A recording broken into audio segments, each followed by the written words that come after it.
Yeah, we're excited about this weekend, having Chicago pneumatic compressors on board in the Windy City for the street course in Chicago. Looking forward to it. It's a big weekend for us. There's been a lot of hype going into this weekend, and we definitely feel like this is a great opportunity for us. So it's a big weekend. Michael, I'm curious, how much sim have you done? How much more do you plan to do? And how accurate do you think it actually is, considering, they've had to do some repaving there in the last several weeks? Yeah, so I've been able to do a fair amount of sim work, and have some more this week as well. As far as how realistic it'll be, I'll let you know on Friday or Saturday, after we see it and walk it. But like you said, Bob, there's been some repaves and some transitions smoothed out and some surface areas that have been added and redone. So I think that it's probably exaggerating probably a little bit of the worst, but we'll see. We talked about over the weekend, but just how much is it going to be not finding that place of being aggressive as you would be on a road course to knowing that, um, just trying to get through the 100 laps? Yeah, I think that you're going to be aggressive. I mean, all of our races are still going to be track position. So you're going to want to make sure you're, you know, staying up front, keeping track position, doing all the things that you need to do. But at the same time, you're, very narrow and surrounded by concrete barriers, and you can't make any mistakes. So that's what's the challenge of a street race is you got to go for it, but when you take those risks, it's worth time. So you got to balance when to do that. And so do you see this as I mean, we often talk about road courses being, a, a good opportunity for you, not that say that your performance on ovals, certainly has got, certainly you have a shot there too, but do you see this as, do you equate this opportunity this weekend with your opportunity on other road courses, or is it different? I think that this one's a little bit higher for us. Our road course program is solid. We've seen that over, the last year and a half with this next gen car. But I think going to a new course that nobody has any experience on, tricky, challenging, it's going to play into the hands of guys that have done races like this, that adapt quickly. We are talking about the best drivers in the world, so they're going to figure it out really fast. I don't think that I have a quote unquote advantage. I just feel like my comfort level is probably a bit higher than majority of the guys that haven't seen a street course before. So, I mean, we think about this race as race we need to go win to get into the playoffs. So that's what we're focused on. And just one more, kind of looking ahead to Atlanta. Are you aware? Like, have you looked in your shop? Have you guys gotten the new, or have you guys done the work yourselves as far as the changes to the chassis and things that are going to be in effect for Atlanta? With all the front clip and all that stuff. Yeah, I mean we're Yeah. up to speed on what we have to have for Atlanta, and I think that a lot of that rolled out a couple weeks ago as we're preparing. So right now they're working on the Atlanta car, and I'd say it's probably, hold on, let me look. It's 70% of the way complete. So I think everything's rolling fine. Thank Yeah.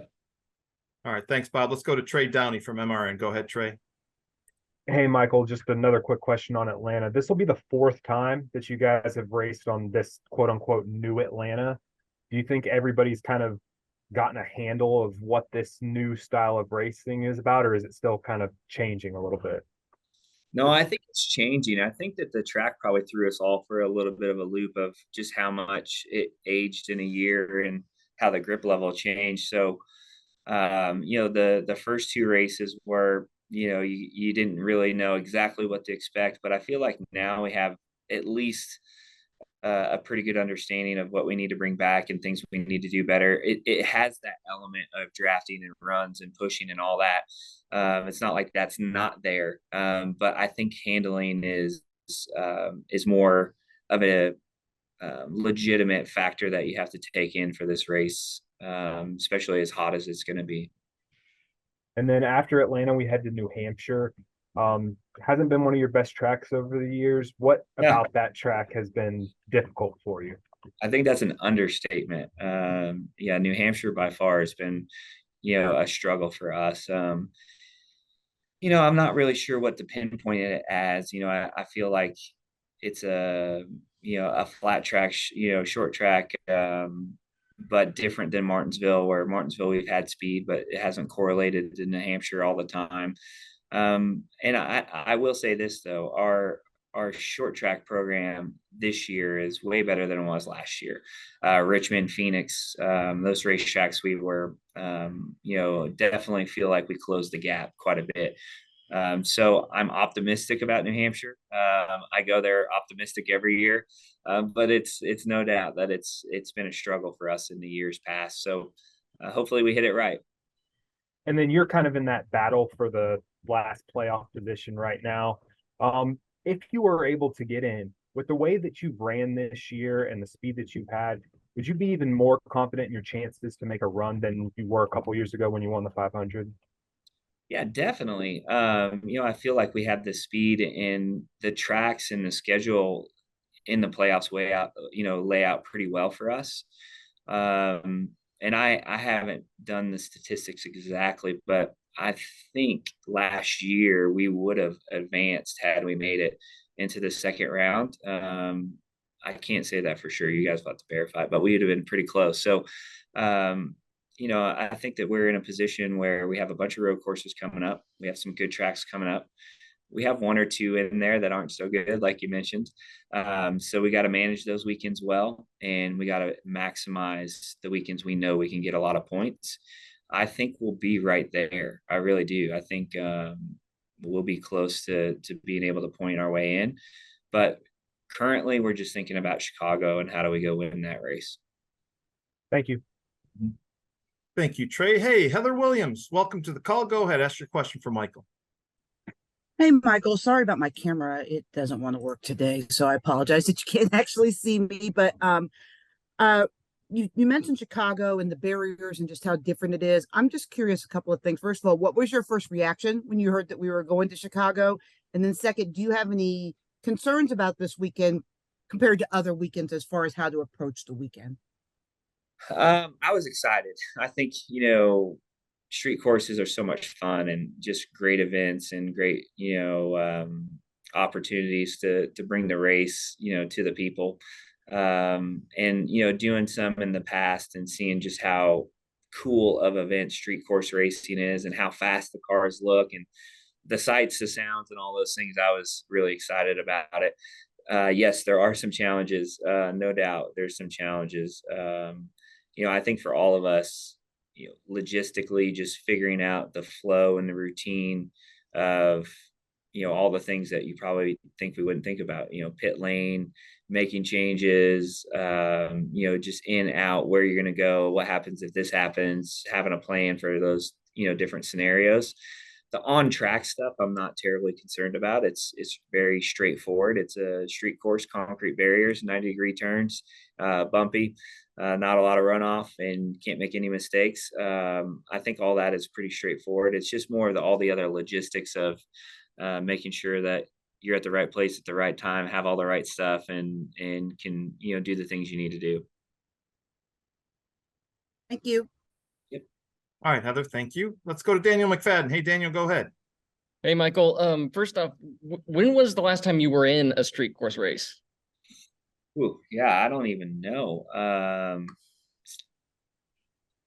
Probably 2006 or 7, I would say would be the last time. At Montreal in 2006, Montreal maybe?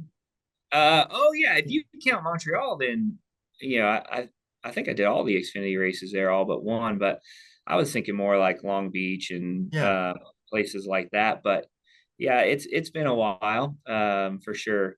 I think the biggest thing is just the visualization when you're sitting in the car and references and being able to adapt quickly to not knowing where you're going and finding the bumps and finding the markers and doing all those things. And, each track is unique for that. So it's just being able to do that quickly. I'm curious, what do you expect the aggression level to be when you're in a cup car that has bumpers, has fenders, on a narrow course like this compared to an open wheel car, which is very fragile and you desperately want to avoid banging wheels and fenders?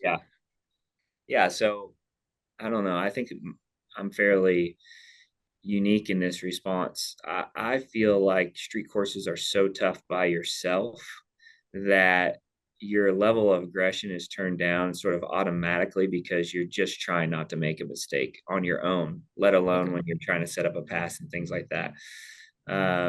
There's, if you look at our style of road racing, for sure it's super aggressive wheel to wheel, but we always have a lot of runoff and we always have areas that have a lot of forgiveness. So turn one in Indy, you bury it down in there because there's an oval, grass, access roads. When there's a 90-degree concrete barrier, you're going to think twice about burying it down in there. It's just the reality of it. And so, calculated aggression is going to be what wins this race. And I don't think we're going to see a lot of what we typically see on our road courses, in particular on the starts and restarts and things like that. Thank you. Again, if you've got a question for Michael, we've still got a few more minutes left in our allotted time. By all means, raise your hand, and I'll be happy to call on you. And right on cue, there's Dustin Long, who's probably been researching whether or not you would have advanced back when you made the playoffs a couple of years ago. I think Dustin probably has. He did. Come on, Dustin, you got it? I did not, so I apologize. Hey, Michael, can you give me a sense of, I understand a passing zone is anywhere where the car in front of you struggles and you can work in. But how to set up a pass on a street course, and especially when I look at this course, and again, I know with 90-degree corners that if somebody, drifts up or gets loose, you probably just stick your nose in. But if you're trying to battle for a, first or something, a good car, how do you try to, with what this course is, how do you set it up? Because I know on ovals, a lot of times, if you make a move in turn 4, it's a move you started in the process, a lap or so before, and getting yourself in position. How do you do that at a road course here? Yeah. I think it's pretty similar. You have to get yourself in position. You got to figure out where you're strong. But I think a lot of the passing is going to start off the corner. It's going to be getting a good drive off of the corner to be close enough to challenge somebody into the break zone. Everybody's so good in the break zones now. It's not like you can be 5 or 6 car lengths back and just bomb it in there. So I feel like the passes are going to start, the acceleration off the corner and getting close. The tricky thing about street courses is, when you're following closely to the car in front of you, you can't see, and you don't know where the apex is. You can't see the concrete barrier. So it's a process. And I think that's what I'm most excited about is knowing that process and knowing how you have to set those things up, and not being caught off guard and surprised by, when you get close, the fact that you got to know where you're at. And so there's a lot of tricks to it for sure. And also, you referenced pit road, and I wanted to ask you about that. This will be the first time this year with pit road you go in the opposite way, so they'll everything's backwards, like at Watkins Glen in Indianapolis. You didn't have to do it at Sonoma, didn't have to do it at Coda. One driver mentioned, he always likes to have the sign in front of him. So one little adjustment from his perspective is whoever's holding the signs pushes out a little further, since he's on the far side of the pit box. What are challenges, or what are things, adjustments you have to make, and pit road coming to your pit stall and getting in your pit stall as efficiently as possible? Yeah, there's definitely some challenges, just like at Watkins Glen when you do it there, because everyone's so used to their routine, like you're talking about, how you line up the sign and all those things, how the guys jump all over, how far away you are from the wall. So you definitely have to be intentional about you thinking about what you're doing and where you're at. So for me, as far as preparing, and what I do is I'll be at pit practice this week and running through it with the guys, for myself and for them, just making sure that, timing and choreography and we're doing all the things that we need to do. And like you mentioned, the guy that's holding the sign, he's making sure that he's putting it where you want it, for that style of a pit stop. So yeah, everything's got to be buttoned up. Anytime there's anything that can take you off of your routine and muscle memory and what you're used to, creates opportunities for mistakes, right? And so these races are all about minimizing mistakes. So where do you like that? How do you like to have the sign held in position to help you and get into the stall? Yeah, I don't like changing anything. So I have them change to me, rather me change to them, so that I'm lining up and doing exactly what I do every single weekend, and I don't change that routine. So have them shift and adjust to that. Thank you. I've got a couple follow-ups here. Let's go back to Trey. Go ahead, Trey. So I did do the research, and you would have gotten out of the first round last year with a 10-point cushion. Nice. But just want to go back to Montreal was mentioned on this call. It's been reported that a Montreal return could be in the works for next year. Would you be in favor of the Cup Series racing at Montreal? Yeah, it's awesome. It was a great race, great crowd, awesome town. Like everything about that race was a lot of fun. And that, I don't know if you call it a street race. It is a street race, right? But it's kind of on its island there in a park, and but it's a proper racetrack with a decent amount of runoff and some tricky areas. But I always enjoyed it. I think our next gen cars would put on a great race there, especially with the long straightaways and really aggressive brake zones. It'd be a lot of fun. As far as whether or not that's happening, I haven't been in any of those conversations. I hear the same rumors that you all hear, but I hope so. That would be a cool event for sure. Thank you. All right, let's finish it up here with Daniel. Go ahead, Daniel. So Michael, I know in the next gen era, we're kind of no longer in you have specific cars for specific tracks anymore, because you can take a car anywhere almost. But I'm curious with how well you performed at Sonoma and how fast that car was. Like, is that the car you guys are going to take to Chicago, or do you have any idea what car you're taking? Yeah, I do. No, it's not our Sonoma car. Okay. That's too fast of a turnaround for us. We're a 3 or 4 week turnaround just to get everything right. Yeah, it's very interesting. We talked about it this morning about having road course, specific cars in our fleet, and it's hard to do that with the limited amount of parts and pieces and what you're allowed to have in your allotment. So no, this is not the Sonoma car. We will use the Sonoma car again on a road course, but it won't be this one. This car raced at the Coliseum, and it raced at Phoenix, is the last two, I believe. Might have been one more in there, maybe Martinsville. So yeah, this is not our Sonoma car. I will say that as a driver, you want it. You want that Sonoma car, right? Yeah. But last year we didn't have a road course car, and everyone we went to was pretty good.